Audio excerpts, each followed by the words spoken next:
আসসালামু আলাইকুম। আফরিন কুক থেকে আমি আফরিন। সবাই কেমন আছেন? আশা করছি দেশে এবং দেশের বাহিরে যে যেখানে আছেন সুস্থ আছেন, ভালো আছেন। আমিও আলহামদুলিল্লাহ ভালো আছি। আজ আমি আপনাদের তৈরি করে দেখাবো মলা মাছের চচ্চড়ি। এখানে আছে মলা মাছ বা মৌরলা মাছ। আমি কিন্তু মাছগুলোকে ভালো মতো কেটে বেছে ধুয়ে পরিষ্কার করে নিয়েছি। এই মাছটা সবার খুব পরিচিত আর সবারই খুব বেশি পছন্দ মৌরলা মাছ। আমি কিন্তু মাছের মাথাটা ফেলে দিয়েছি, কারণ মাছের মাথাটা একটু তেতো ভাব দেয়, সেজন্য আমি মাথাটা বাদ দিয়ে দিয়েছি। এখানে আছে পেঁয়াজ কুচি বেশি করে, টমেটোটা একেবারেই চিকন চিকন করে কেটে নিয়েছি, আর আছে বেশি করে কাঁচামরিচ। এখানে আছে আলু কুচি, আলুটাকে খুব চিকন চিকন করে কেটে নিয়েছি। এখানে একটা আলু দিয়েছি আমি এটা মাখিয়ে বসিয়ে দিব।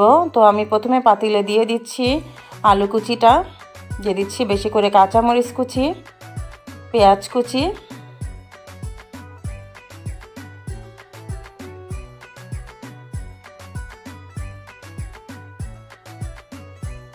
দিয়ে দিচ্ছি টমেটো কুচি,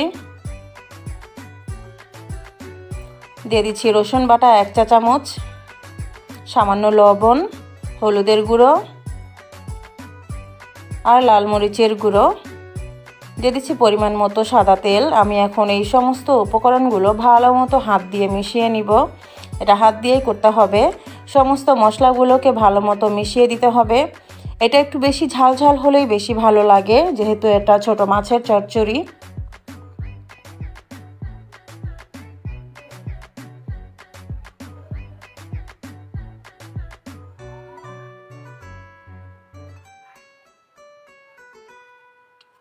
আমি এখন মলা মাছগুলো দিয়ে দিব। মাছগুলো দিয়ে আবারও ভালো মতো হাত দিয়ে মাখিয়ে নিব। এটা আমাদের একেবারেই দেশীয় খাবার। আমাদের দাদি নানিরা ঠিক এভাবেই মাখিয়ে টাখিয়ে রান্নাটা করতো। আমি ঠিক সেভাবেই আপনাদের সাথে শেয়ার করছি।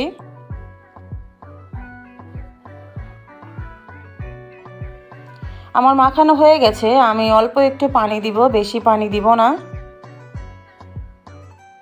বাস, আমি এখন এটাকে ঢেকে রান্না করব।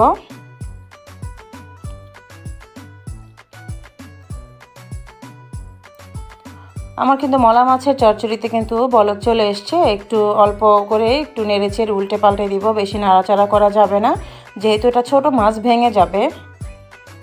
আবারও ঢেকে রান্না করব।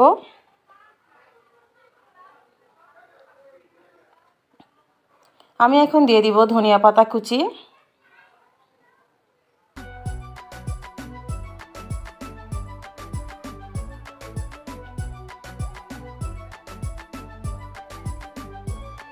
ঢেকে রান্নাটা শেষ করব।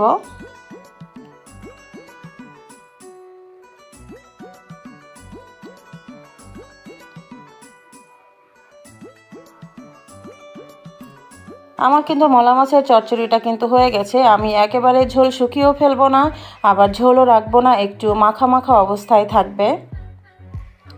এই রেসিপিটা কিন্তু গরম ভাতের সাথেই বেশি মজা লাগে। আমি যেভাবে তৈরি করে দেখালাম, আপনারা এভাবে তৈরি করে দেখবেন। ঝটপটভাবেই কিন্তু তৈরি করে ফেলা যায় মলা মাছের চচ্চড়ি। এই সব উপকরণগুলো কিন্তু বাসাতে সবসময় থাকে। সব উপকরণগুলো রেডি করা থাকলে কিন্তু রান্নাটা করতে একদমই সময় লাগে না। আশা করছি আমার রেসিপিটা আপনাদের কাছে খুব বেশি ভালো লাগবে। যদি ভালো লেগে থাকে তো প্লিজ লাইক কমেন্টস করবেন। আর খুব বেশি ভালো লেগে থাকলে আমার চ্যানেলটাকে সাবস্ক্রাইব করে আমার পাশে থাকবেন সব সময়। সবাই ভালো থাকবেন, সুস্থ থাকবেন। আল্লাহ হাফেজ।